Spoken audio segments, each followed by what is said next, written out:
नमः शिवाय। शिव पुराण श्री रुद्र संहिता श्री कुमार चतुर्थ खंड 15वां अध्याय। शिवगणों से गणेश का युद्ध। ब्रह्मा जी बोले, नारद, जब भगवान शिव ने इस प्रकार अपने गणों को आज्ञा दी कि वे द्वार पर खड़े उस गण को किसी भी प्रकार से हटा दें, तब शिवगण निर्भय होकर पुनः महल के द्वार पर आ खड़े हुए।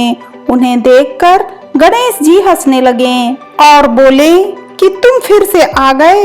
तुम्हें मैंने अभी समझाया था कि मैं यहाँ से हटने वाला नहीं हूँ। मेरी माता पार्वती ने मुझे इसीलिए ही उत्पन्न किया है ताकि मैं उनकी हर आज्ञा का पालन कर सकूं, और मेरे लिए उनकी आज्ञा ही सर्वश्रेष्ठ है। उनकी अवज्ञा मेरे वश में नहीं है। तुम ऐसे ही बार बार मुझे परेशान करने के लिए यहाँ आ रहे हो। तभी शिवगण बोले, अरे मूर्ख, अब की बार हम तुम्हें विनम्रता से कहने नहीं आए हैं, क्योंकि लातों के भूत बातों से नहीं मानते। अब हम तुम्हें तुम्हारी धृष्टता के लिए दंड देने आए हैं। यह कहकर सभी शिवगण, जो कि विभिन्न प्रकार के आयुधों से विभूषित थे, गणेश पर टूट पड़े। गणेश और शिवगणों में बहुत भयानक युद्ध होने लगा, परंतु गणेश के साहस और पराक्रम को देखकर सभी शिवगणों के होश उड़ गए। शिवगण का कोई भी गण गणेश को परास्त नहीं कर सका। गणेश ने अकेले ही अनेकों शिवगणों को मार मार कर घायल कर दिया और वहां से भागने को विवश कर दिया।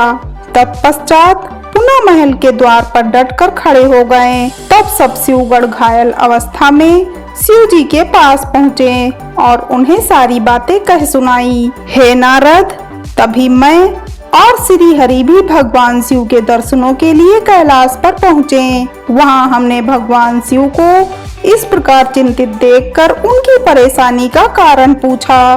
तब शिव जी ने कहा, हे विधाता, हे विष्णु, मेरे महल के द्वार पर एक बालक हाथ में छड़ी लेकर खड़ा है और वह मुझे महल के भीतर नहीं जाने दे रहा है, अतः मैं यहाँ खड़ा हूँ। उसने मेरे गणों को भी मार पीट कर वहां से भगा दिया है। ब्रह्मा जी, आप जाकर उस बालक को समझाएं। तब मैं भगवान शिव की आज्ञा से गणेश को समझाने के लिए गया। मुझे वहां आया देखकर गणेश जी का क्रोध और बढ़ गया और वे मुझे मारने के लिए दौड़े। उन्होंने मेरी दाढ़ी मूछें नोच डाली और मेरे साथ गए गणों को प्रताड़ित करने लगे। यह देखकर मैं वहां से लौट आया।